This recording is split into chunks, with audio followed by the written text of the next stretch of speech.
नमो सिद्धाणं नमो आयरीयाणं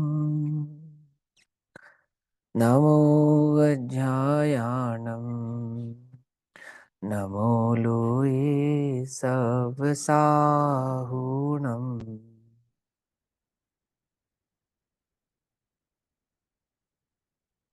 मंगलम भगवान वीरो मंगलम गौतमो गणी मंगलम कुंद कुंदार्त्यो जैन धर्मोस्तु मंगलम। सर्वमंगल्य मांगल्यम सर्वकल्याणकारकम प्रधानां सर्वधर्माणां जैनं जयतु शासनम्। सर्वव्यापीकचेद्रूप स्वरूपाय परात्मने स्वोपलब्धि प्रसिद्धाय ज्ञानानंदात्मने नमः।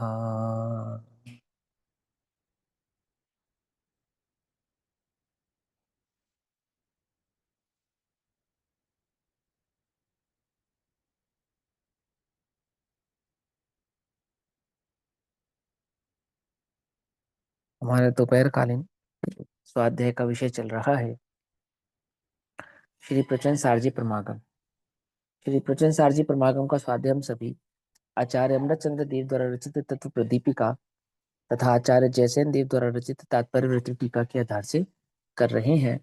भाव चल रहा है ज्ञान तत्व प्रज्ञापन का समापन हो रहा है। अंतिम अधिकार के अंतर्गत में जो महाधिकार है ज्ञान तत्व प्रज्ञापन, उसका अंतिम अधिकार है ना, शुभ परिणाम अधिकार, उसके समापन में 92 नंबर की गाथा चल रही है, पेज नंबर 227। आचार्य देव कहते हैं,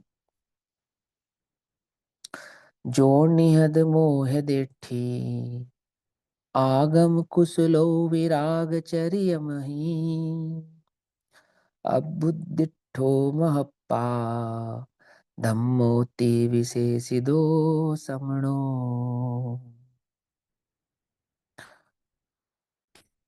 अर्थात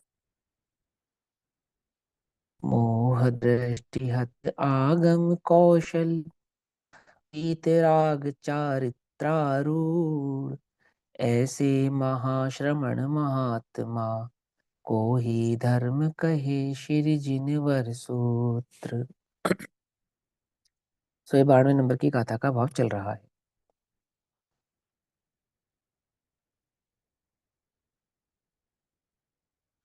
अब तत्व प्रदीपिका में ही 92 नंबर की गाथा से पूर्व, जो 92 नंबर की गाथा का भी हमने पाठ किया, इससे पूर्व है ना,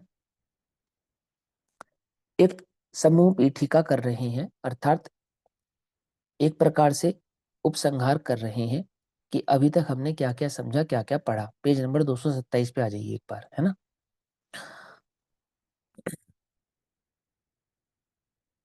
उ संयमामि उ संपयामी सम्मम जत्तो निवाण संपत्ति। निवाण संपत्ति का अर्थ होता है निर्वाण संपत्ति। पेज नंबर 227, तत्व प्रदीपिका 92 नंबर का जो क्रमांक गाथा का है, उसी की समूह पीठिका। मिल गया सभी को, है ना। इस प्रकार पांचवी गाथा में प्रतिज्ञा करके चारित्र को धर्म कहा, चारित्रम खलु धम्मो।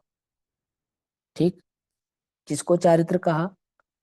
कि वो पहले अधिकार की 5वें नंबर की गाथा में शुद्धोपयोग रूप चारित्र को धर्म कहा था। ठीक, समझ आई बात। चारितम खलु धम्मो, हमने वहां पे आपको भली से अच्छे से समझाया था किस प्रकार से चारितम खलु धम्मो, दंसन नान मूलम, है ना, धर्म का मूल है, ज्ञान दर्शन धर्म का मूल है, और चारितम खलु धम्मो आदि सब एकार्थवाची किस प्रकार से सिद्ध होते हैं, है ना। वत्थु सहावो धम्मो, वस्तु के स्वभाव को धर्म कहते हैं। तो वत्थु सहावो धम्मो अर्थात वस्तु माने उस चैतन्य का जो स्वभाव है, वो ज्ञान दर्शन सुख वीर्य आदि, वही उसका धर्म है। फिर क्या? सद दंसण मूलो धम्मो, तो दंसन यानी कि श्रद्धान, क्या श्रद्धान, जैसा वस्तु का स्वभाव है उसका श्रद्धान करना वह धर्म है। और यहाँ कहा चारितम खलु धम्मो, अर्थात जैसा ज्ञान और श्रद्धान किया वैसा ही स्थिर रहना, सो वह धर्म है। तो आपने क्या क्या श्रद्धान किया था कि मैं एक चैतन्य ज्ञायक भाव हूं जो अन्य सभी द्रव्यों से भिन्न है। ज्ञान दर्शन सुख वीर्य वीर्य मेरा आदि लक्षण है। तो सम्यक ज्ञान नामक जो पहला अधिकार है, इस सम्यक ज्ञान नामक अधिकार में ज्ञान दर्शन ही मेरा लक्षण है, अन्य मेरे लक्षण नहीं है, वे सभी मुझसे भिन्न है, ऐसा हमने ज्ञान किया है ना। और ऐसा ही हमने श्रद्धान किया कि मैं एक चैतन्य ज्ञायक तत्व हूँ और वहीं उसमें मुझे स्थिर रहना है, यही मेरा धर्म है। सो उस प्रकार से चारितम खलु धम्मो, है ना, प्रतिज्ञा करके चारितम खलु धम्मो, धम्मो जो सो समोति निदिठो, इस प्रकार सातवीं गाथा में साम्य का धर्मत्व अर्थात साम्य ही धर्म है ऐसा निश्चय करके अब मैं साम्य भाव को धारण करता हूं, ऐसी प्रतिज्ञा आचार्य देव ने वहां की थी, याद है? सभी लोग ध्यान से समझ रहे हैं ना, जिनको कोई काम है ना वो अपना वीडियो ऑफ कर ले, फिर फ्री होके फिर तसल्ली से बैठना। मैं खुद थोड़ा स्लो चल रहा हूँ, उपसंहार की गाथा है, और ये गाथा अगर आपको अच्छे से समझ में आएगी तो आपको प्रवचन सार जी का जो गीत तत्व प्रज्ञापन है ना उसका मर्म समझ में आएगा। काम की चीजें थोड़ी बहुत, है ना, उपयोग को स्थिर करके समझने वाली बात है। 92 नंबर की गाथा में उपसंहार करा कि हमने चौथे नंबर की गाथा में क्या कहा था, पांचवें नंबर की गाथा में क्या कहा था, अथवा छठे नंबर की गाथा में क्या कहा था, है ना। अर्थात हमने इस बात को शुरुआत कहाँ से की थी, भगवान को, अरहंतों को, सिद्धों को, सबको अलग अलग एक साथ नमस्कार करने के पश्चात हमने कहा कि स्थिरता ही धर्म है, अर्थात शुद्धोपयोग ही धर्म है। और वो शुद्धोपयोग कैसे प्रकट होता है, सो उसका स्वरूप हमने क्रम क्रम से समझाया। शुद्धोपयोगी धर्म अर्थात छादितम खलु धम्मो, सो वह स्थिरता किसमें होनी चाहिए, स्वभाव में होनी चाहिए। और स्वभाव की वह स्थिरता कैसे प्रकट हो सकती है कि मोह के नाश के बिना प्रकट हो सकती नहीं है। सो मोह के नाश का उपाय क्या है कि वो तत्व का वास्तविक श्रद्धान होना, वही मोह के नाश का वास्तविक उपाय है। ऐसा क्रम क्रम से हमने आपको यहाँ तक समझाया है। और वहां हमने प्रतिज्ञा की थी मैं साम्य भाव को धारण करता हूं, अर्थात अब मैं शुद्धोपयोग को धारण करता हूं, क्योंकि शुद्धोपयोग ही सर्व प्रकार से धर्म है। ठीक, इस प्रकार आठवीं गाथा में जो आत्मा का धर्मत्व अर्थात धर्मपना, आत्मा का धर्मपना कहना प्रारंभ किया। आत्मा का धर्म क्या है, मैं आत्मा हूं, मेरा धर्म क्या है, यह हमने आठवीं गाथा से कहना प्रारंभ किया। ठीक, और जिसकी सिद्धि के लिए धम्मेण परिणदप्पा अप्पा जदि शुद्ध संओगजुदो पावदी निर्वाण सुहम, इस प्रकार जो वो निर्वाण को प्राप्त होता है, जो इस धर्म को पाता है, शुद्धोपयोग में स्थिर रहता है, वो निर्वाण को प्राप्त होता है। इस प्रकार 11वीं गाथा में निर्वाण सुख के अर्थात मोक्ष सुख के वह जो साधन भूत है ऐसे शुद्धोपयोग का अधिकार प्रारंभ किया।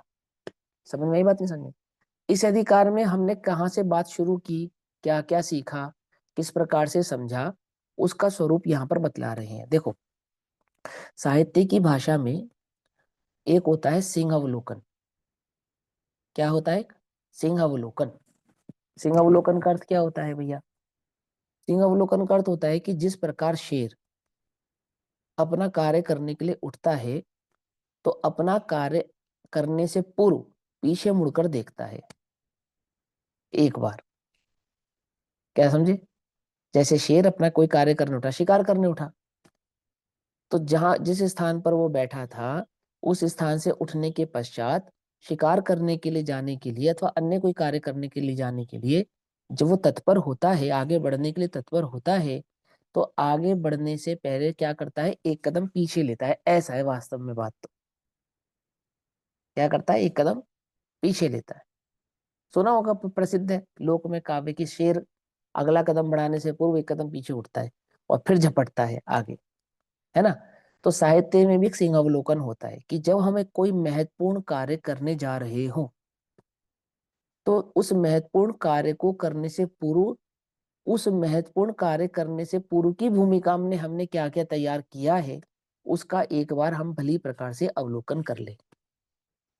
समझे? एक बार देख लें, समझ लें, अभी तक हमने जो जो किया, अभी तक हमने जो जो समझा, अभी तक जो जो हमको प्राप्त हुआ, वो हमें व्यवस्थित तरीके से समझ में आया या नहीं आया। क्यों? क्योंकि अब जो हम कार्य करने जा रहे हैं वो बहुत महत्वपूर्ण कार्य है। आ रही है बात समझ में? नहीं आ रही है? आचार्य कुंद कुंद देव ने प्रवचन सार जी जब लिखा तो उसे किसी अधिकार में डिवाइड नहीं किया, लेकिन जब आचार्य अमृतचंद्र देव ने इस पर टीका की, आचार्य जयसेन देव ने इस पर टीका की, तो उन्होंने इसको 3 अधिकारों में डिवाइड किया। क्योंकि अभी हम पहले आचार्य अमृतचंद्र देव की गाथा पढ़ रहे हैं, टीका पढ़ रहे हैं, तो आचार्य अमृतचंद्र देव के मंतव्य से समझते हैं कि आचार्य अमृतचंद्र देव ने इस प्रवचन सार नामक ग्रंथ को 3 भागों में विभाजित किया, जिसमें उन्होंने सबसे पहला अधिकार रखा सम्यक ज्ञान तत्व प्रज्ञापन, और ज्ञान तत्व प्रज्ञापन अधिकार के पश्चात उन्होंने दूसरे नंबर अधिकार का लिखा ज्ञेय तत्व प्रज्ञापन, और तीसरा अधिकार लिखा चरणानुयोग चूलिका। चरणानुयोग चूलिका तो और गजब है। क्या और गजब क्यों है भैया? कि हमारी बहुत सारी मिथ्या मान्यताओं का निराकरण करने वाली है। उसकी चर्चा हम जब वो चूलिका आएगी तब वहां करेंगे, अभी हम यहाँ समझते हैं। फिर इन्हीं 3 अधिकारों को आचार्य जयसेन देव ने 3 नाम अलग दिए: सम्यक ज्ञान अधिकार, सम्यक दर्शन अधिकार और सम्यक चारित्र अधिकार। क्योंकि वो जो सम्यक दर्शन है उसकी महिमा बहुत है, वो जो सम्यक दर्शन है वो वास्तव में धर्म का मूल है, और वह सम्यक दर्शन प्राप्त किए बिना इसे जीव का जगत में कल्याण हो नहीं सकता। समझ में आई बात? समझ? ऐसा वो ज्ञेय तत्व प्रज्ञापन अर्थात स्वपर का भेद विज्ञान किए बिना सम्यक दर्शन प्रकट होता नहीं। क्या कहा? पहले अधिकार में क्या समझाया? स्वपर का भेद विज्ञान किए बिना सम्यक दर्शन प्रकट होगा नहीं, जाने बिना सम्यक दर्शन प्रकट होगा नहीं। और जो जाना जाए उसको ज्ञेय कहते हैं, जो जाना जाए उसे ज्ञेय कहते हैं, जो जानता है उसे ज्ञान कहते हैं। ज्ञान ज्ञेय, ज्ञान जानता है, और ज्ञेय जो जानने में आता है। जानने में आई हुई वस्तु का वास्तविक अवलोकन हुए बिना सम्यक दर्शन प्रकट होगा नहीं। तो वो जो महत्वपूर्ण कार्य हम करने जा रहे हैं ज्ञेय तत्व प्रज्ञापन के अंतर्गत, अर्थात सम्यक दर्शन अधिकार के अंतर्गत, वो जो सम्यक दर्शन हमें प्रकट करना है, वो जो आत्म भाव हमें समझना है, आत्मा की अनुभूति हमें करनी है, उसका मार्ग हमें समझना है, उससे पूर्व हम किस भावना के साथ आगे बढ़ रहे हैं ये हमारे ज्ञान में भली प्रकार से सुनिश्चित होना चाहिए। इस भावना से ये 92 नंबर की गाथा में सिंहावलोकन हो रहा है। सिंहावलोकन हो रहा है अर्थात अभी तक जहां तक हम होकर आए हैं वहां एक नजर पीछे मुड़कर देखा जा रहा है कि कहां से बात शुरू की थी, भूल तो नहीं गए? ऐसा तो नहीं है कि विषय से विषयांतर हो गया? ऐसा तो नहीं कि हम तुम्हें हाथ पकड़ के ले चल रहे थे और तुम रास्ता ही भूल गए? क्या समझे? ऐसा तो नहीं है कि हम किस रास्ते से आए हैं, यदि तुम वो रास्ता भूल गए तो गड़बड़ हो जाएगी। समझ में बात? नहीं समझ में? रास्ता तुम्हें ज्ञात रहना चाहिए। क्यों? एक समय ऐसा आएगा जब हमारा हाथ तुम्हें छोड़ना पड़ेगा। क्या समझे? वो जो शुद्धोपयोग प्रकट होगा, तो हमारा शुद्धोपयोग प्रकट होने पे हम सारे जगत को छोड़ेंगे, और तुम्हें शुद्धोपयोग प्रकट होने पर तुम्हें सारा जगत छोड़ना पड़ेगा। समझ में? बात नहीं समझ? और वो शुद्धोपयोग प्रकट होने के पश्चात कदाचित तुम बाहर आए। हालांकि ऐसा होता नहीं है कि तुम गिर जाओ, फिसल जाओ, मार्ग भूल जाओ, आदि आदि, लेकिन तुम्हारे मार्ग तो ज्ञात होना चाहिए। जिसके पूरा वस्तु स्वरूप ज्ञान में धारा प्रवाह होगा उसका ज्ञान तो सम्यक ज्ञान होगा, और जिसके पूरा वस्तु स्वरूप ज्ञान में धारा प्रवाह नहीं होगा उसका ज्ञान भी सम्यक ज्ञान नहीं होगा, उसका श्रद्धान भी सम्यक श्रद्धान नहीं होगा। क्या कहा गाथा ने? जो निहद मोह दिट्ठी आगम कुसलो। आगम किसको कहते हैं? मार्ग को कहते हैं। आगम किसका नाम है? जिनेन्द्र के द्वारा बतलाया गया जो तत्व है। मार्ग जिन धर्म, जिन मार्ग, जिन आगम, एकार्थवाची है। जिनेन्द्र परोचन, जिन वाणी, पकड़ में? ही बात नहीं पकड़ में? है ना? उस आगम में कुशल होना मतलब क्या? वो मार्ग भली प्रकार से तुम्हारे ज्ञान में होना, वो मार्ग की तारतम्यता तुम्हारे ज्ञान का विषय भली प्रकार से बनना, और तुम्हें पता ही नहीं कि हम क्या कर कर आए हैं। एक गाथा पढ़ी पिछली भूल गए, आगे की पढ़ी पिछली भूल गए, आगे का अधिकार पढ़ा, पिछला भूल गए। ज्ञेय तत्व प्रज्ञापन अधिकार किसको समझ में आएगा? ज्ञान तत्व प्रज्ञापन अधिकार भली प्रकार से समझा होगा, उसकी भावना को समझा होगा, समझे, उसकी आत्मा को अंतर में उतारा होगा, तो ज्ञेय तत्व प्रज्ञापन समझ में आएगा। और एक कारण, थोड़ा अधिकार मुश्किल भी है, डरा नहीं रहे तुम्हें, पहले से ही अलर्ट कर रहे हैं, अलर्ट कर रहे हैं। तुम वो भावना याद रखना कि यदि तुमने वस्तु स्वरूप का भेद विज्ञान भली प्रकार से नहीं किया, यदि तुमने वो वस्तु स्वरूप को भली प्रकार से नहीं समझा, तो तुम्हें सम्यक दर्शन प्रकट नहीं होने के कारण मोक्ष मार्ग प्राप्त नहीं होगा, और दूसरा कोई मार्ग नहीं है। क्या कहा?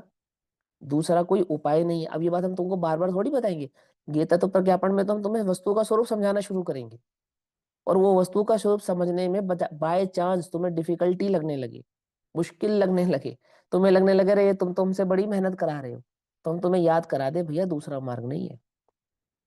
तुम ये जो समझने जा रहे हो, ये जो तुम प्राप्त करने जा रहे हो, ये जो वस्तु स्वभाव तुम्हारे सामने सादृश्य होगा, वो किस लिए होगा? याद करो हमने क्या भावना भाई थी, वो पांचवें अधिकार में हमने कहा था कि चारित्रम खलु धम्मो, चारित्र ही धर्म है, और वो चारित्र रूपी जो शुद्धोपयोग है वो लक्षण है उस निर्वाण का, और वो निर्वाण मात्र निर्वाण नहीं है, वो परम आनंद परम सुख का कारण है, उसको देने वाला है। और यदि तुम आठवीं गाथा में जो आत्मा का धर्म कहना प्रारंभ किया था, वहां 11वीं गाथा तक हमने समझाया था निर्वाण सुख के साधन भूत शुद्धोपयोग का अधिकार प्रारंभ किया था। शुद्धोपयोग का अधिकार किस लिए प्रारंभ किया था? वो निर्वाण सुख को प्राप्त करने के लिए, और विरोधी शुभाशुभ उपयोगों को नष्ट किया, अर्थात हे बताया कहां तक? वो शुभ परिणाम अधिकार तक आते आते, और शुद्धोपयोग का स्वरूप का वर्णन किया कि वो शुद्धोपयोग कैसा है ना, वह क्या देने वाला है, उससे क्या प्राप्त होने वाला है। शुद्धोपयोग के प्रसाद से, शुद्धोपयोग के प्रसाद से अर्थात शुद्धोपयोग के फल से, प्रसाद माने फल से उत्पन्न होने वाला, क्या उत्पन्न होने वाला है? आत्मा के सहज ज्ञान और आनंद को समझाते हुए शुद्धोपयोग से क्या प्रकट होता है? आत्मा का सहज ज्ञान किसको कहा? केवल ज्ञान। और सहज आनंद किसको कहा? अनंत सुख। समझ में बात समझ? वो जो सहज ज्ञान, सहज आनंद, सहज माने स्वाभाविक, सहज माने स्वाभाविक, पकड़ में ही बात नहीं, पकड़ में। सहज का क्या अर्थ होता है? नेचुरल, स्वाभाविक, है ना। सहज का मतलब बनावटी नहीं, सहज का मतलब जो तुमने किसी दूसरे से प्राप्त किया वो नहीं। सहज जो तुम्हारा है, तुम्हारा अपना है, तुम्हारा नेचर है, वो जो तुमसे कोई ले नहीं सकता। समझ में बात नहीं? शक्कर स्वभाव से मीठी है, स्वाभाविक है, सहज है, उसमें क्या आश्चर्य की बात है? शक्कर मीठी है भैया, शक्कर मीठी है, अरे भाई साहब आपको पता शक्कर मीठी है? अरे भैया कैसे आश्चर्य की बात कर रहे हो, तो शक्कर तो मीठी होती है, उसमें क्या आश्चर्य? सहज। समझ नहीं समझ? अरे आत्मा में तो आनंद है भैया, आत्मा में तो आनंद है। अरे आनंद तो आत्मा का स्वभाव है भाई, आत्मा इतना जानता है, इतना, अरे ज्ञान उसका स्वभाव है, सहज, पकड़ में ही बात नहीं, पकड़ में, है ना, स्वभाव है, सहज है, उसमें क्या आश्चर्य है? तू स्वभाव को नहीं जानता, इसमें आश्चर्य है।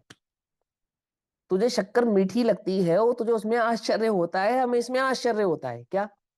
आत्मा लोकालोकों को जानता है या जानने की सामर्थ्य वाला है, तुझे ये स्वीकार नहीं होता, हमें तो इसमें आश्चर्य होता है। पकड़ गई बात? आत्मा सहज सुख का साधन है, सहज सुख का कारण है, अनंत सुख को प्रकट करने वाला है, और तुझे इस बात का स्वीकार नहीं है, हमें तो इसमें आश्चर्य होता है। पकड़ में ही बात है, सहज है। अरे भाई साहब अग्नि ने जला दिया हमें, तो जला दिया तो सहज है। अग्नि से और क्या उम्मीद करोगे? अग्नि से और क्या उम्मीद करोगे? तो जलाती ही है। अग्नि, अग्नि ना जलाए तो आश्चर्य हो जाता है जगत में, होता ही नहीं होता? जो लोग आग के ऊपर चलते हैं, आग खा लेते हैं, आग में हाथ डाल देते हैं और उनका हाथ जलता नहीं है, तो लोगों को आश्चर्य होता है जगत में। जादू कहते हैं दुनिया से, जादू। समझे नहीं समझे? और तालियां मारते हैं लोग उस बात पे कि अग्नि ने जलाया नहीं। पकड़ में ही मत। और अग्नि ने जला दिया तो कोई आश्चर्य नहीं करता। समझ आई बात? ऐसे ज्ञान ने लोकालोक को जाना, तो उसमें क्या आश्चर्य? ज्ञान अनंत सुख को प्राप्त हुआ, आत्मानंद सुख को प्राप्त हुआ, उसमें क्या आश्चर्य है? आई सहज की परिभाषा समझ में आई या नहीं समझ में आई है? हम तो सहज को भी पता नहीं क्या समझते हैं, है ना। सहज माने वो उत्पन्न होने वाले आत्मा के सहज ज्ञान, अर्थात स्वाभाविक ज्ञान और आनंद को, स्वाभाविक आनंद को समझाते हुए ज्ञान के स्वरूप का और सुख के स्वरूप का विस्तार किया। ज्ञान तत्व प्रज्ञापन अंदर के अंतर्गत आने वाला ज्ञान अधिकार, और ज्ञान तत्व प्रज्ञापन अधिकार के अंतर्गत ही आने वाला सुख अधिकार, इसका हमने विस्तार किया। विस्तार किया अर्थात भली प्रकार से उसके स्वरूप को समझाया, निर्णय किया। भूल तो नहीं गए? सिंहावलोकन याद करा रहे हैं, समझे। ऐसे एक विहंग अवलोकन होता है, जैसे एक सिंहावलोकन होता है ना, ऐसे एक विहंग अवलोकन भी होता है, साहित्य में होता है। हमने तो सब कौन दादा से सा? पढ़े हैं ये। रिपीट करना, विहंग कौन सा अवलोकन अवलोकन? माने मैं तो समझाता हूँ।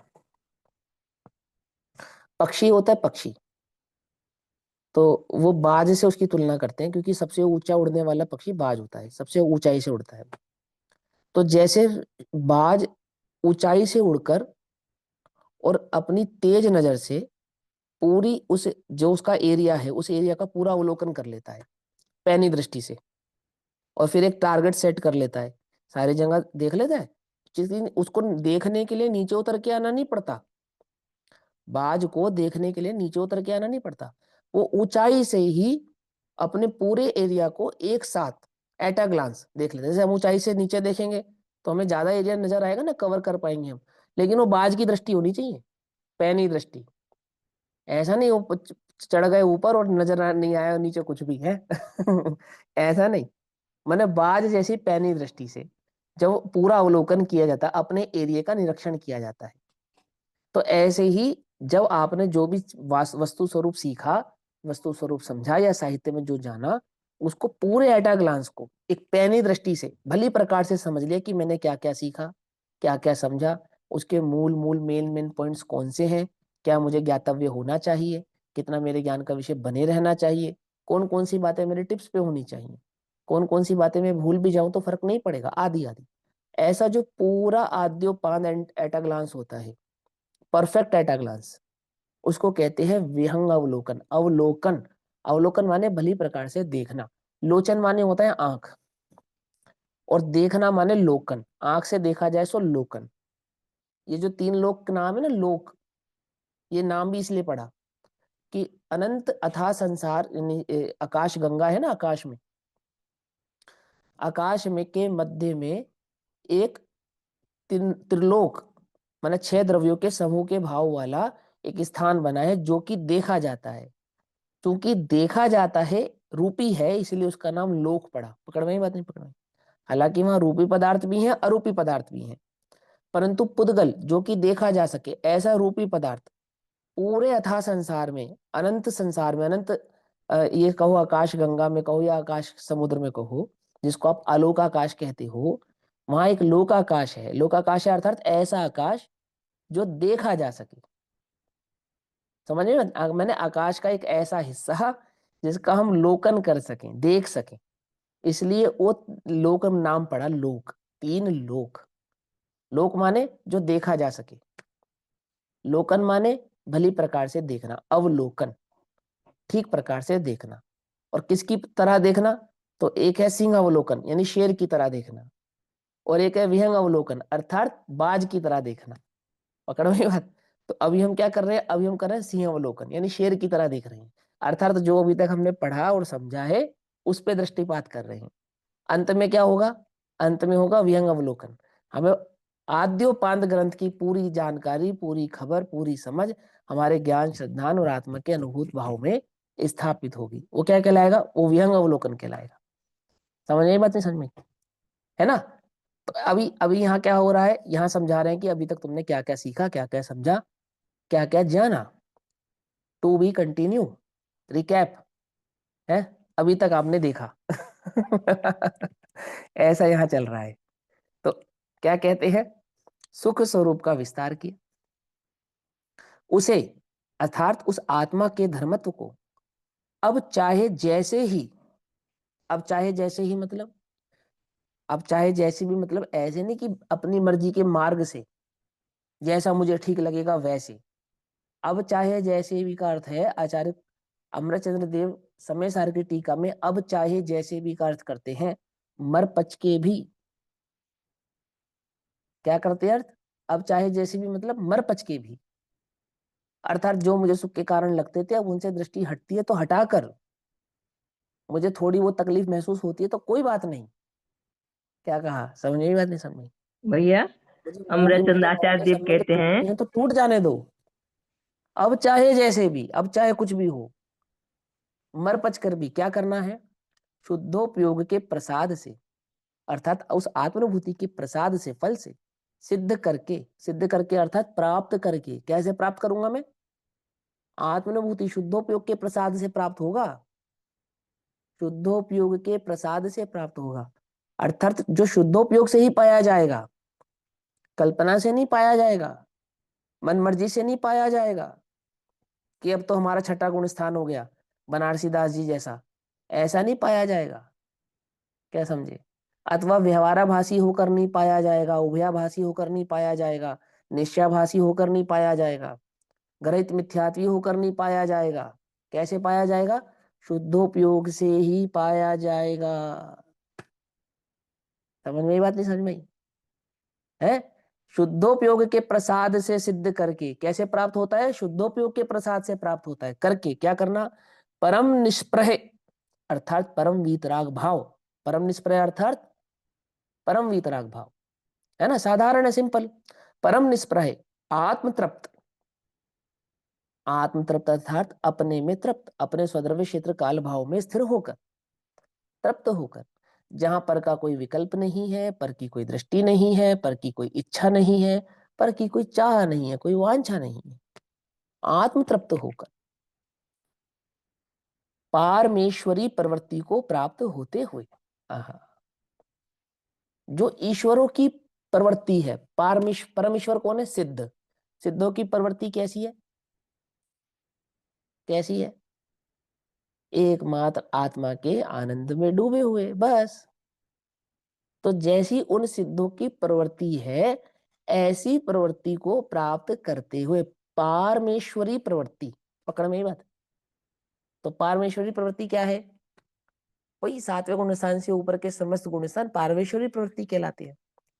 तारतम्यता से चौथे गुण स्थान से लेकर अन्य गुण स्थानों को भी पारमेश्वरी प्रवृत्ति कहते हैं, है ना? उसका निषेध नहीं है। लेकिन यहाँ आचार्य की दृष्टि में तो वो कहते हैं धर्म हम है, ये ना मुनिराज को धर्म कहा ना, मुनिराज को धर्म कहा ना, वो परमेश्वरी प्रवृत्ति है। समझे नहीं समझे? वो मैंने वहां चौथे पांचवे छठे का निषेध नहीं है, तो वो गर्वित है, और जहां तक वो पहुंच गए हैं वहां से उस बात को कह रहे हैं। ठीक? तो पारमेश्वरी प्रवृत्ति को प्राप्त होते हुए कृत कृत्यता को प्राप्त करके, अर्थात अब कुछ भी करना बाकी नहीं रहा है, सभी कार्यों से हम निवृत्त हो चुके हैं। क्या कहा? कि आठवें गुण स्थान में तो कोई एक बाकी रह गया ना काम, नहीं रह गया? अरे वो श्रेणी मांडने का काम तो बाकी है, और कुछ नहीं तो नहीं। और वहां पे कुछ विशेष ज्ञान प्राप्त करना बाकी नहीं रहा, नहीं। कोई विशेष भेद विज्ञान, क्यों? जिस भेद विज्ञान के बिना सम्य दर्शन तो हो सकता है, परंतु छपक या उपशम श्रेणी नहीं हो सकती, ऐसा कोई भी विशेष भेद विज्ञान।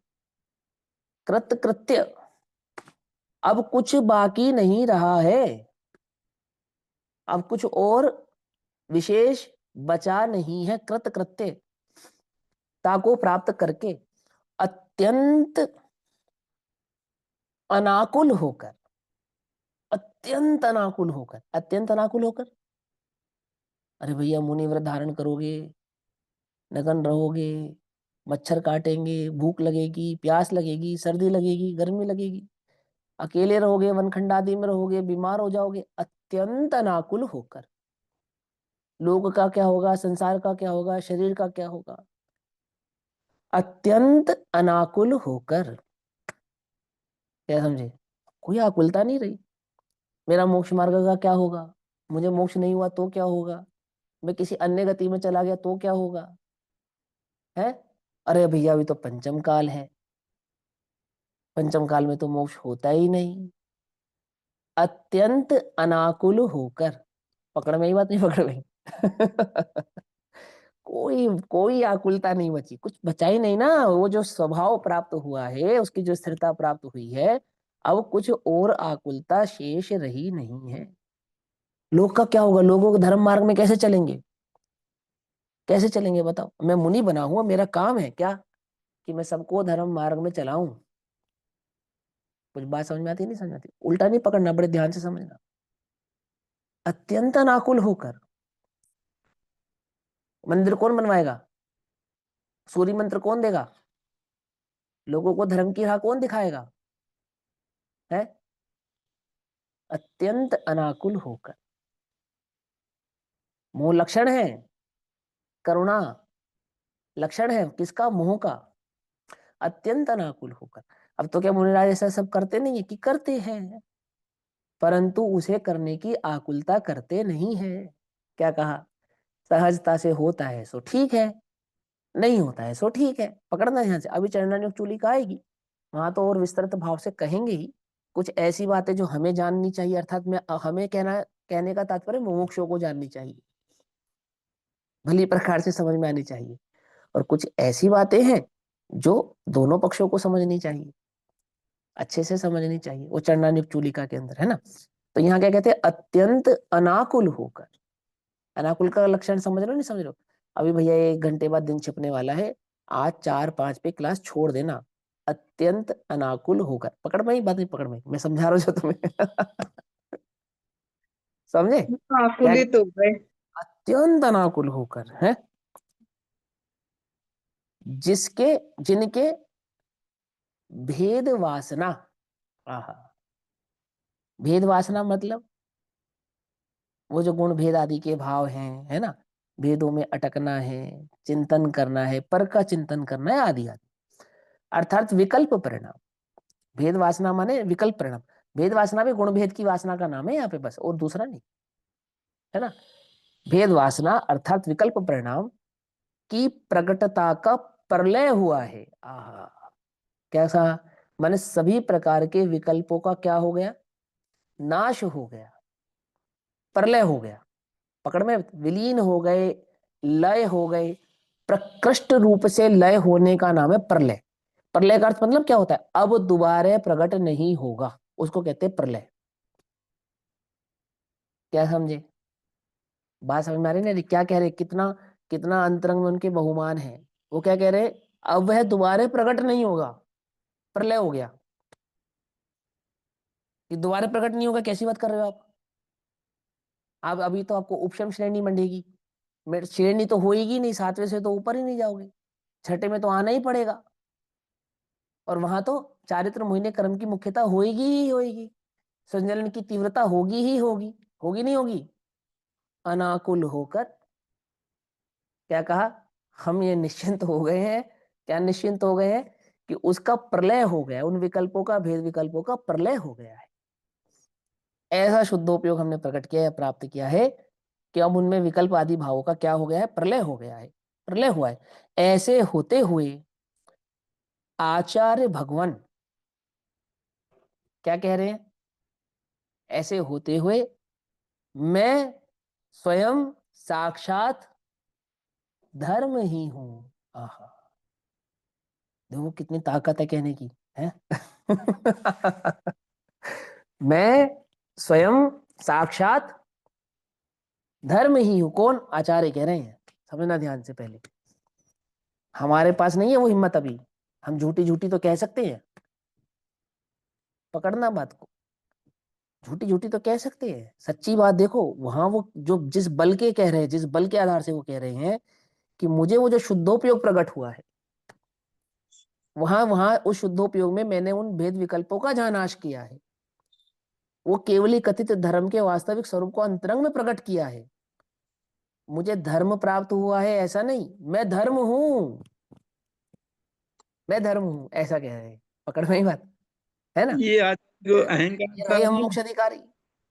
ये अहंकार सा नहीं कि लगता क्या? प्रभु पंचम काल में धर्म कहाँ से लाए हैं? पंचम काल में केवलियों का विरह हो गया है, वो मोक्ष मार्ग का वास्तविक स्वरूप वो कहाँ से लाए? कहाँ से लाए? मैं धर्म हूं। अच्छा पकड़ में ही अच्छा। बात। मैं धर्म हूं, मैं कह रहा हूं ना तुमसे, मैं धर्म हूं। हम्म। उस शुद्धोपयोग के बल पे मैं कह रहा हूं मैं धर्म हूं। है, इस प्रकार रहते हैं। कौन रहते हैं? मुनिराज रहते हैं, आचार्य रहते हैं, साधु रहते हैं। ऐसे भाव में निश्चल स्थिर होते हैं, अर्थात अपने उपयोग को ऐसे भाव में हम स्थिर करते हैं, ऐसे परिणामों में अपने को स्थिर करते हैं। समझ नहीं बात? अब ऐसा कहकर भैया अंकल जी कुछ बोल रहे हैं। हाँ अंकल जी बोलो ना, क्या कह रहे हो बताओ। मेरे पास मैं आवाज नहीं आ रही क्या? ये समस्या तो है इसकी एक। अच्छा हमने अच्छा। हाँ बोलो बोलो बोलो। मैं ये कह बोलो अंकल रहा जी, बताओ क्या कह रहे हो।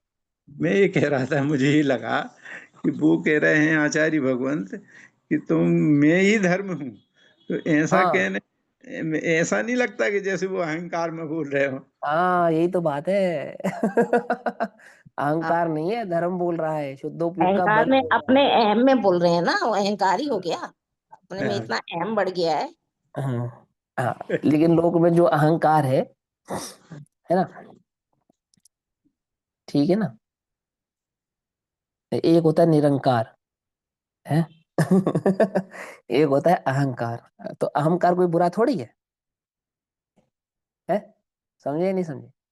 अपने में अहम धारण करना, सो अहंकार। कार, अकार, अकार का मतलब स्वरूप, ठीक है ना। पर में अहम धारण किया था, वो अहंकार बुरा है। स्वभाव में अहम धारण किया, ये अहंकार भला है। समझे नहीं समझे? ऐसा। तो क्या कहते हैं? मैं धर्म हूं, मैं स्वयं साक्षात धर्म ही हूं, मैं साक्षात धर्म हूं। इस प्रकार रहते हैं, ऐसे भाव से निश्चल स्थिर होते हैं। और ये 12वें नंबर की गाथा कहते हैं। तो गाथा का भाव समझेंगे। मोह दृष्टि हत आगम कौशल, वीतराग चारित्रारूढ़। वो जो धर्म है, वो जो साक्षात धर्म है, वो कैसे है? मोह दृष्टि हत आगम कौशल, वीतराग चारित्रारूढ़। ऐसे श्रमण महात्मा को ही धर्म कहे, किर जिनवर जिन सूत। मैं धर्म हूं, ये किस बल पे कहा उन्होंने? जिनेंद्र कहते हैं क्या? हम थोड़ी कह रहे हैं। हम उस शुद्धोपयोग को प्राप्त करके, प्रकट करके, अनुभूत करके साक्षात अपने को धर्म अनुभव कर रहे हैं, हम धर्म हैं। तो उसमें क्या आपत्ति है? जिनेंद्र कहते हैं, जिनेंद्र कहते हैं कि वो शुद्धोपयोग को प्राप्त करने वाला मुनि मुनि नहीं, धर्म है। वो देखो धर्म जा रहा है? वो देखो धर्म जा रहा है। चलते फिरते सिद्धों से गुरु। सिद्ध भी कभी चलते हैं क्या? कि हाँ, साक्षात दिगंबर मुनिराजों को देखो, सिद्ध चलते हैं। सिद्ध भी कभी उपदेश देते हैं क्या? कि हाँ, दिगंबर मुनिराज उपदेश करते हैं ना, सिद्ध ही उपदेश करते हैं। क्या कहते हैं इसको? भाव निक्षेप कहते हैं इसे। समझे? वास्तविक भाव निक्षेप। देखो अब क्या कहते हैं। जो आगम में कुशल है, कुशल है मतलब निपुण है, ठीक। अब मैं इसका सिंपल सिंपल साहित्यिक अर्थ करूं या भाषा का अर्थ करूं, तो वहां सीधा अर्थ होता है नए निक्षेप और प्रमाण द्वारा जो उस आगम को पहचानता है, वही आगम कुशल है। अब आगम में एक बात निश्चय से कही, एक बात व्यवहार से कही है, तो कौशल किसको कहेंगे? बोलो, कौशल किसको कहेंगे? जो दोनों हाथों से तलवार चला सके, कौशल तो उसका नाम है ना। जो तलवार से मार भी सके और रक्षा भी कर सके, कौशल तो उसका नाम है। समझ में बात नहीं? समझे? युद्ध कौशल, कौशल है ना। जैसे वो अर्जुन के पुत्र को, वो कौशल था, युद्ध कौशल था या नहीं था? अधूरा था। अभिमन्यु, अभिमन्यु। अभिमन्यु, अभिमन्यु को तो चक्रव्यूह में प्रवेश करने का तो ज्ञान था, परंतु बाहर निकलने का नहीं था। उसे कौशल थोड़ी कहेंगे। कौशल किसे कहेंगे? जो निपुण होता है, उसे कौशल कहते हैं। आई बात समझ में? तो नए को समझे बिना, निक्षेप को समझे बिना, प्रमाण को समझे बिना आगम का कैसा कौशल? तुम तो फिर कहोगे देखो देखो यहाँ ये लिखा है, देखो देखो यहाँ ये लिखा है। अरे ये लिखा है, इसका अर्थ क्या है? इसका भाव क्या है? क्यों कहा है? किसने कहा है? अब एक आचार्य, इन्हीं आचार्य ने एक बात पहले कुछ और कही, आगे कुछ और कहेंगे। अब इन्होंने ज्ञान तत्व प्रज्ञापन के अधिकार के अंतर्गत हमें ये समझाया कि वो आत्मा और आत्मा की अनुभूति के सिवा अन्य कुछ धर्म नहीं है, अर्थात अन्य दूसरा कोई साधन नहीं है, अन्य दूसरा कोई उपाय नहीं है। व्रत तप त्याग संयम आदि ये कोई उपाय नहीं है ना, कहा ना कहा। अब यही आचार्य चरणानुग चूलिका में कुछ और ही कहने वाले हैं। क्यों? और जिसे कौशल प्राप्त नहीं है वो क्या हो जाएगा? वो चक्कर खा जाएगा, वो तो उसको समझ में ही नहीं आएगा, है ना। या तो भैया वो ये भूल जाएगा कि पहले क्या कहा था, सिंहावलोकन, और जो कहा जा रहा है उसी को बस अलापता चला जाएगा। और यदि कदाचित उसे याद रह गया कि पहले क्या कहा था, तो वर्तमान में ऐसा क्यों कह रहे हैं ये बात समझ में नहीं आएगी। समझ में आई बात? नहीं समझ में? सो कुछ का कुछ अर्थ करेगा, कुछ की कुछ बात बोलेगा। पंडित टोडरमल जी ने कहा ना, कभी कुछ कहता है कभी कुछ कहता है, पता ही नहीं है, कुछ खबर ही नहीं है। मैंने ये बात पहले क्यों कही थी, अब ऐसा क्यों कह रहा हूं, आदि आदि, है ना। कि आगम कौशल किसके लिए? दूसरों को बताने के लिए ना भी हो, अपने अपने स्वरूप को, अपने आत्म तत्व को, अपने भाव को, अपने उस द्रव्य गुण पर्याय के निर्णय करने को तो भली प्रकार से जानता हो। समझ में बात? नहीं समझ में? देखो, बहुत अच्छे से तुम्हें नए निक्षेप आदि भाव आते हो, बहुत बढ़िया से आती हो, है ना। प्रमाण आदि के विषय तुम्हारी दृष्टि में बहुत अच्छे से क्लियर हो, तो जरूरी नहीं है कि तुम दूसरों को पढ़ा पाओ या प्रवचन कर पाओ। प्रवचन करना, पढ़ाना एक अलग कला है। तुम्हें कुछ नहीं आता तो तुम पढ़ा सकते हो, प्रवचन कर सकते हो, और जो भी कहना है वो सब कह सकते हो, वो बात अलग है। समझे नहीं समझे? और प्रमाण ने निक्षेप समझना, आगम कौशल प्राप्त करना, ये बात अलग है, ये दूसरी कला है। पकड़ में ही बात? नहीं पकड़ में? ये बात डिफरेंट है। तुम इसको उस नए से मत समझो कि तुम तो हमें व्याकरण आदि पढ़ाना चाहते हो, पंडित बनाना चाहते हो, या ज्ञान का व्यापार कराना चाहते हो। ज्ञान का व्यापार तो आचार्य आपसे कहेंगे कि इसकी किए बिना, प्रपंच, उस ज्ञान प्रपंच में पड़े बिना, उस श्रद्धा का प्रपंच समझ में आएगा नहीं। क्या कहा? पहला अधिकार क्या है? सम्यक ज्ञान अधिकार। सतवार सूत्र में सूत्र क्या है? पहले सम्यक दर्शन, फिर सम्यक ज्ञान, और फिर सम्यक चारित्र। प्रवचन सार में क्या है? सम्यक ज्ञान, सम्यक दर्शन, सो सम्यक चारित्र। पकड़ में ही बात? नहीं पकड़?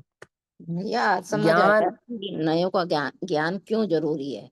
हाँ कि जरूरी है। कहीं कहीं कुछ लिखा है किसी एंगल से, फिर दूसरे ग्रंथ में कुछ और लिखा है, इसलिए हाँ हाँ, जरूरी है। जरूरी असली है। बात आज समझ आई है। हाँ, वो बात ही नहीं समझ में आएगी तुमको। आगम कौशल, जैसे तैराक होता ना, भैया तैराक। हाँ भैया क्या ये जैसे हमने नए निक्षेप और प्रमाण समझा, क्या इसमें सारे सिद्धांत गर्भित हो जाते हैं? हाँ, सारे हो जाते हैं अगर सिद्धांत तुमने है उतना नहीं जितने भी सीखा ऐसे होता। क्रमबद्ध पर्याय है, चार हाँ, भाव है, सब देशीय सब, प्रत्यय हाँ आदि, सब, सब इसी ये में ही आ सब सब। जाएगा। तो ये देखो, अभी आपको अलग से नए नहीं पढ़ाएंगे, अलग से प्रमाण नहीं पढ़ाएंगे, अलग से निक्षेप नहीं समझाएंगे। किसमें? इस प्रवचन सार में।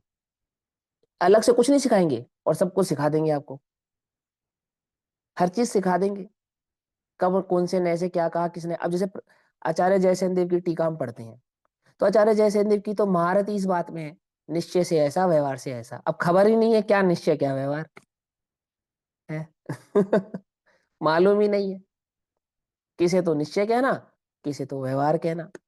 अरे निश्चय और व्यवहार की तो ऐसी कहानी है, जब गुरुदेव की सभा लगने लगी, प्रवचन होने लगे, लोग सुनने लगे, चर्चाएं होने लगी, वार्ताएं होने लगी, अखबार छपने लगे, आत्मधर्म संदेश आदि निकलने लगे, तो वहां गुरुदेव के प्रवचनों में चर्चा हुई नयों की, नए चक्र।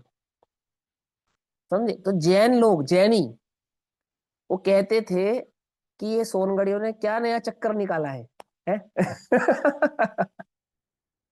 कहते थे? ये क्या नया चक्कर निकाला है? निश्चय से ऐसा, व्यवहार से ऐसा, निश्चय से ऐसा, व्यवहार से ऐसा। क्या है इसमें? नया चक्कर कहते थे उसे, वो नया चक्कर। और उनको लगता था कि ये जो नया चक्कर है ये सोनगढ़ की देन है, ऐसा कुछ है नहीं। और जब वो मलय धमल आदि के जो ग्रंथ, नए चक्र नाम का ग्रंथ ही साक्षात समक्ष आया, तो सबको ज्ञात हुआ, अरे मैंने ये तो हमारे पास उपलब्ध है। ये नए चक्र सोनगढ़ का दिया हुआ नहीं है, गुरुदेव का दिया, कांजी स्वामी का दिया हुआ नहीं, ये तो उपलब्ध है। ये कोई नया चक्कर नहीं है, तो बहुत पुराना चक्कर है। सियादवाद का चक्कर है ये तो। जिसको समझना ना नहीं समझने के कारण शंकराचार्य ऐसी टीका करते हैं कि ये नयों का चक्कर तो हमें समझ में आता नहीं है। कभी कुछ कहते हैं, कभी कुछ कहते हैं। समझे, ये तो इतना पुराना है, स्यादवाद है ये तो। आई बात समझ में नहीं आई? मैंने वो शैली समझे भी ना। आप समझो, अनेकांतमय धर्म को स्यादवाद की शैली में समझाया ना, तो स्यादवाद इज इक्वल टू नए, सिंपल है ना। और राजवार्तिक तत्वार सूत्र आदि की परिपाटी अधिक रही तो 7 नए तो सबको ज्ञात रहे। जो तत्वार सूत्र में 7 नए आते हैं, संग्रह अभी संविरूढ़ आदि आदि जो नए आते हैं वो सबको ज्ञात रहे। लेकिन वो निश्चय और व्यवहार की युति क्या है, वो कैसे आगम में से अध्यात्म निकाला जाता है, कैसे उसके भाव और स्वरूप को समझा जाता है। एक ग्रंथ में ऐसा और एक ग्रंथ में ऐसा कहा जाता है तो उसका भाव क्या होता है, उसका अर्थ क्या होता है, मुझे नहीं आता। नए समझ में आए तो ये बात समझ में आई कि कर्म जीव को नहीं बांधते, जीव स्वयं कर्मों से बंधता है। क्या बंधता है कि नहीं बंधता है? तो भी बंधता है। ये तो नयों का कमाल है। जब तक नए नहीं थे तब तक कर्म ही बांधते थे, कर्म ही निकालते थे, कर्म ही उबारते थे, कर्म ही मोक्ष कराते थे, जो कराते थे सो कर्म कराते थे। और जब नए समझ में आए तो क्या समझ में आया कि कर्म बेचारे कौन, हम तो बेकार में ही उन पे दोषारोपण कर रहे थे, वो तो कुछ करते ही नहीं है। हम बुलाते हैं तो आते हैं, हम बंधते हैं तो बांधते हैं, हम छूटना चाहे तो छोड़ कर चले जाते हैं। वे तो जड़ हैं, ये तो जड़ हैं, उनमें इतनी शक्ति नहीं कि वो मुझे बांध सके, रोक सके, दुखी कर सके, सुखी कर सके, आदि आदि। और नए चक्र, नए समझे, ऐसे नए प्रमाण और निक्षेप, ये समझे बिना वस्तु आगम कौशल प्राप्त होता नहीं है। प्रत्येक मुमुक्षु का, प्रत्येक मोक्षार्थी का ये कर्तव्य है, ऐसा आचार्य देव आपको कहेंगे। यदि तुम्हें अपना कल्याण करना है, यदि तुम्हें वास्तव में उस मोक्ष को प्राप्त करना है, तो तुम्हें आगम कौशल प्राप्त करना चाहिए, होना चाहिए, होगा। जगत के समस्त जीवों को होता है। कि भैया वो शेर को भी हो गया था क्या? कि हाँ, शेर भी आगम कौशल को प्राप्त था। अब शेर तुम्हें बतला नहीं सकता बस। इतनी सी बात है। और तुम्हें अगर यकीन ना हो तो तुम शेर को पकड़ के पूछ लेना। क्या? जो शेर तुम्हें सम्यक दृष्टि लगे उससे पूछ लेना कि भैया तुझे आगम कौशल प्राप्त है या नहीं है, वो बतला देगा। तो तुम्हें पूछने की हिम्मत होनी चाहिए, उसमें बतलाने की है, घबराना नहीं है। कुछ समझ में आई बात, नहीं समझ में आई? बाबूजी इसके लिए बहुत अच्छी बात कहते हैं। बाबूजी कहते हैं कि सुख सुविधा है तो तुझे चाहिए देवगति जैसी, और सम्यक दर्शन चाहिए तुझे तिरंज गति जैसा। क्या? अनुकूलता है तो सारी मिल जाए देवगतियों वाली, भोग सामग्री सारी मिल जाए मनुष्य गति वाली, ठीक। और सम्यक दर्शन कैसा चाहिए? वो हमें मिल जाए तिरंज गति जैसी, कुछ ना करना पड़े। ये ऐसा नहीं है, ये मार्ग नहीं है, ये वस्तु स्वरूप ऐसा नहीं है। वो जो स्वाध्याय से जी चुराने वाले लोग हैं ना, गुरुदेव कहते 4-6 घंटा स्वाध्याय करे तो खबर पड़े। समझे नहीं समझे? 4-6 घंटा स्वाध्याय करे तो खबर पड़े, तो खबर पड़े कि क्या आचार्य हमसे कहना चाहते हैं। अनादि का मिथ्यात्व मिटाने का एक उपाय क्या समझा ना पहले, जिनेन्द्र के द्वारा कहा गया वो जो वस्तु स्वरूप है उसे भली प्रकार से जानकर, भली प्रकार से जानकर अर्थात आगम कौशल, जो आगम में कुशल है, कुशल है ना, कुशल। क्यों? आई बात समझ में नहीं समझ में? कुशल है, कुशल गृहिणी किसे कहते हैं? कुशल गृहिणी, कि वो थोड़े में भी पूरा कार्य कर ले, है ना, उसी को तो कहते हैं कुशल। कुशल कौन है आगम में? कुशल जो निश्चय पढ़ के व्यवहार में कंफ्यूज नहीं होते, जो व्यवहार पढ़ के निश्चय से कंफ्यूज नहीं होते, अर्थात भ्रमित बुद्धि वाले नहीं होते हैं, जिन्हें थोड़ा भी कहा जाए तो वे बहुत समझ जाते हैं। समझे नहीं समझ में? उन्हें आपने कल तो ऐसा कहा था, आप आज ऐसा कह रहे हो, ऐसे भ्रम में पड़ते नहीं है। आगम कुशल, ठीक। जो आगम में कुशल हैं, जो आगम में कुशल हैं उन्हीं के साथ ऐसा हो सकता है। कैसा हो सकता है? कि जिनकी मोह दृष्टि नष्ट हो गई है, आगम में कुशल हुए बिना, अर्थात जिनेंद्र के द्वारा बतलाए गए तत्व को समझे बिना वो मोह दृष्टि नष्ट नहीं होती है। तो क्या पहले क्या कहा? आगम तो है तलवार, और फिर उसको चलाना, यानी कि मोह का अभाव। तो जिनकी मोह दृष्टि नष्ट हो गई है, जो आगम में कुशल है, मोह दृष्टि जिनकी नष्ट हो गई है, और जो वीतराग चारित्र में आरूढ़ है, अर्थात जिन्होंने उस वीतराग, परम वीतराग चारित्र को प्राप्त किया है। कौन है वो परम वीतराग चारित्र? वीतराग चारित्र जिसको उन्होंने प्राप्त किया है, वो जो मुनि धर्म अंगीकार हुआ, वो जो तीन कषाय चौकड़ी का अभाव हुआ है, अंतरंग में वो जो शुद्धोपयोग की प्रवृत्ति प्रकट हुई है। कौन सी प्रवृत्ति है वो? पारमेश्वरी प्रवृत्ति है वो। मन परम ईश्वरों ने भी जिस प्रवृत्ति को अपनाया है, और वे ईश्वर जिसमें प्रवर्त रहे हैं, पारमेश्वरी प्रवृत्ति। पकड़ में आई बात? सिद्ध प्रवर्त रहे हैं ना, सभी ईश्वरों ने अपनाया है उस प्रवृत्ति को, पारमेश्वरी प्रवृत्ति। चौथे के बाद पांचवा, पांचवे के बाद सातवां, आठवां, नौवां, 10वां, 11वां आदि गुणस्थान प्रवृत्ति। कर्णनायुग की अपेक्षा से शुद्धोपयोग, शुद्धोपयोग, शुद्धोपयोग, शुद्धोपयोग, प्रवृत्ति। समझ में बात? अनंत दर्शन, अनंत ज्ञान, अनंत सुख वीरे की धारा, प्रवृत्ति, पारमेश्वरी प्रवृत्ति। हमारी प्रवृत्ति कैसी है? पारमेश्वरी प्रवृत्ति, और वीतराग चारित्र में आरूढ़ है ना। उस महात्मा श्रवण को, उन मुनिराजों को, उस महात्मा श्रवण को जिसे आगम में कुशलता प्राप्त है, जिसके मोह का अभाव हो गया है, और जिसको वह परम वीतराग चारित्र प्रकट हुआ है, उस महाश्रमण को, उस श्रमण को, उस महात्मा श्रवण को, अर्थात महाश्रमण हो गया ना, महात्मा श्रमण यानी महाश्रमण, उसे शास्त्र में, शास्त्र में मतलब भगवान की वाणी में, जिनेंद्र भगवान ने, शास्त्र में मतलब किताबों के पन्नों में नहीं, शास्त्र में अर्थात वहां उन्हें जिनेंद्र ने धर्म कहा है। श्री अरिहंत भगवान ने समोशरण में 100 इंद्रों की हाजिरी में उस मुनि को क्या कहा है? धर्म कहा है। वो मुनि धर्म है। ये जो साक्षात अरिहंत बैठे हैं समोशरण में, उनके उपदेश में आया, ये गणधर बैठे हैं ना, ये धर्म है। क्या समझा? ये आचार्य उपाध्याय साधु, ये धर्म है। अरिहंत और सिद्ध धर्म नहीं है। अरिहंत और सिद्ध तो धर्म का फल है। क्या? उल्टा नहीं पकड़ना, क्यों? मैंने बताया ना, विनयों की कुशलता, ये तो धर्म के फल हैं। ये धर्म है। आई बात समझ में? पेड़ के बिना फल नहीं होगा ना। शुद्धोपयोग रूपी वृक्ष पे लगता है फल, किसका? केवल ज्ञान का। आती समझ में बात? नहीं समझ में आती है? शास्त्र में उन्हें, अर्थात भगवान की वाणी में उन्हें धर्म कहा है। अब आगे कहते हैं, टीका करते हैं। टीका में एक मंदाक्रांता छंद भी लिखा आचार्य देव ने। मैं छंद पढ़ता हूं। आत्मा धर्मः स्वयमिति भवन् प्राप्य शुद्धोपयोगम्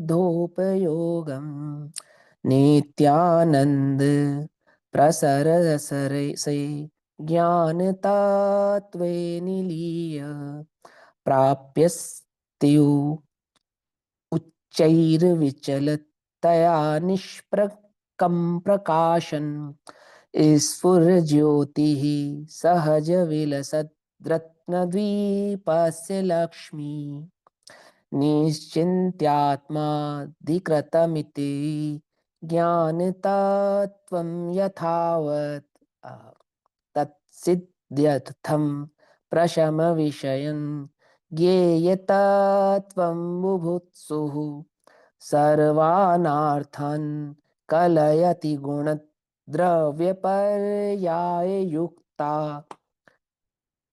युक्त्या पादुर्भूतिर्न भवति यथा जातु मोहांकुरस्य। उसके मोह के अंकुर का अभाव हो जाता है।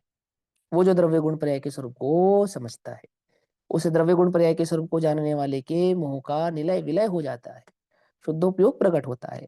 वह स्वयं धर्ममय प्रसिद्ध होता है, प्रकट होता है। प्राप्त हुआ शुद्धोपयोग को आत्मा स्वयं धर्ममय हो। सिंपल सी लाइन है? शुद्धोपयोग को प्राप्त होने वाला आत्मा स्वयं धर्म है। प्राप्त हुआ शुद्धोपयोग को, आत्मा स्वभाव से धर्म है या शुद्धोपयोग को प्राप्त होने के बाद धर्म है? स्वभाव से। अब हम नयों में अटकते नहीं है? आगम कुशल। आई बात समझ में कि आत्मा स्वभाव से धर्म है और स्वभाव को प्राप्त वो शुद्धोपयोग के बल पे करने के कारण अब वो धर्म प्रवृत्त है ना। स्वभाव से जो आत्मा धर्म है, शुद्धोपयोग से क्या होता है? प्रवृत्त होता है। पकड़ में आई बात नहीं? पकड़ में? कहाँ प्रवृत्त होता है? धर्ममय प्रवृत्त होता है। शुद्धोपयोग रूप आत्मा ही शुद्ध है। याद आ गई बात? अशुद्धोपयोग रूप आत्मा ही अशुद्ध है। याद आ गई बात? आत्मा स्वभाव से शुद्ध है और शुद्धोपयोग रूप प्रवृत्त होता हुआ आत्मा शुद्ध है। आत्मा स्वभाव से शुद्ध है परंतु अशुद्धोपयोग रूप प्रवृत्त होता हुआ आत्मा अशुद्ध है। जो शुद्ध जाने आत्म को अविशुद्धता को विशुद्धता को प्राप्त हो, अविशुद्ध जाने आत्म को अविशुद्धता को प्राप्त हो।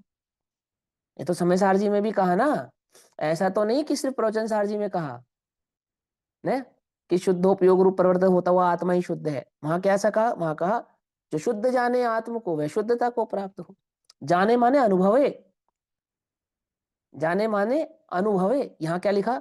प्राप्त हुआ, प्राप्त हुआ शुद्धोपयोग को आत्मा स्वयं धर्ममय हो। शाश्वत सुख रस के प्रसार से सरस ज्ञानमय तन्मय हो।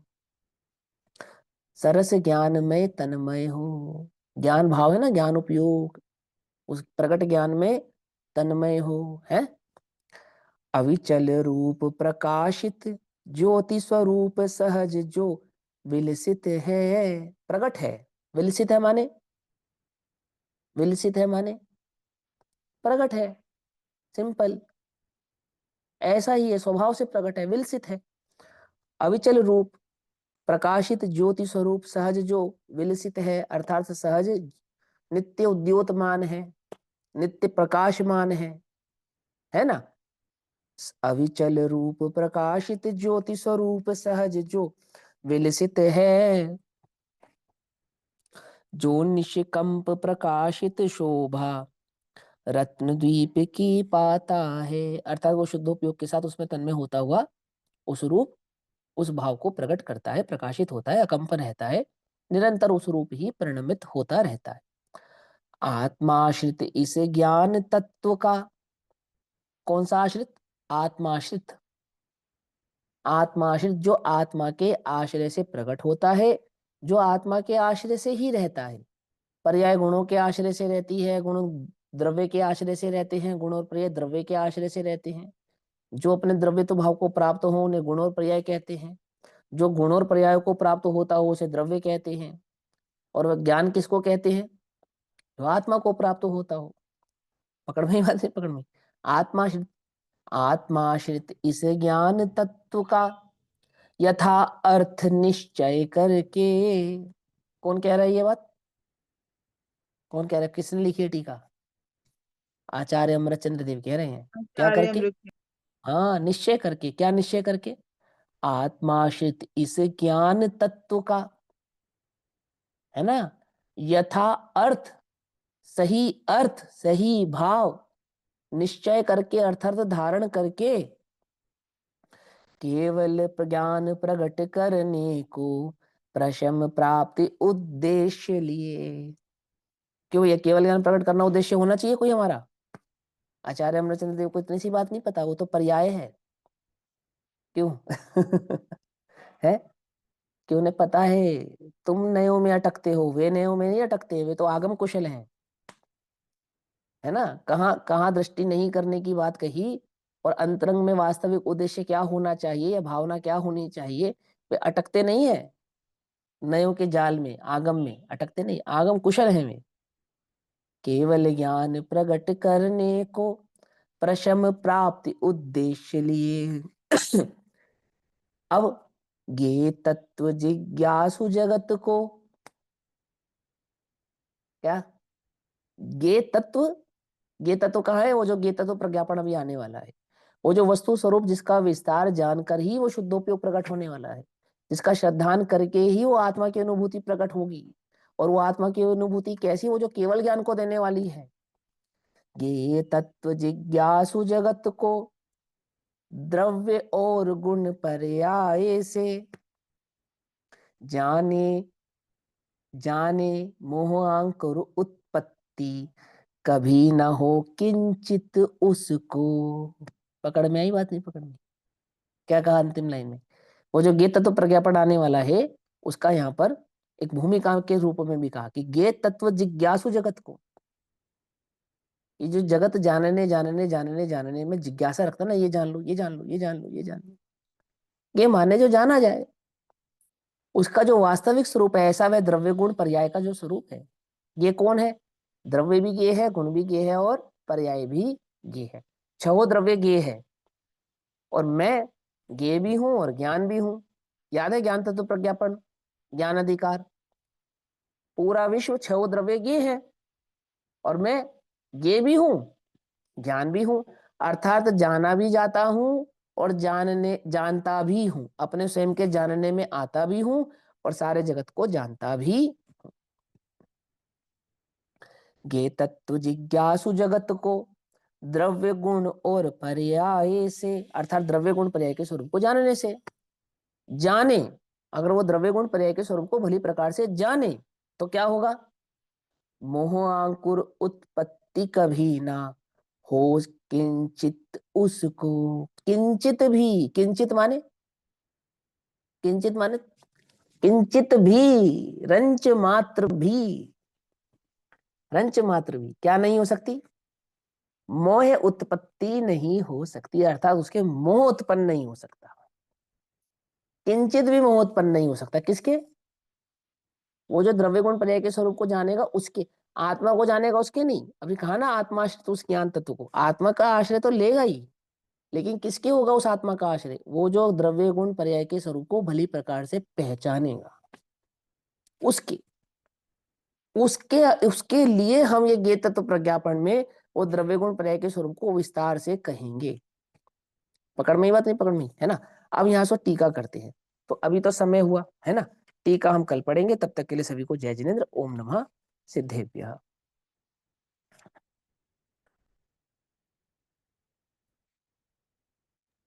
निज निधि निज में बताई यह अनंत उपकार है, उसके लिए जिन वाणी माँ को वंदना शत बार। नमो हरिहंताणम नमो सिद्धाणम, नमो हरिहंताणम नमो सिद्धाणम, नमो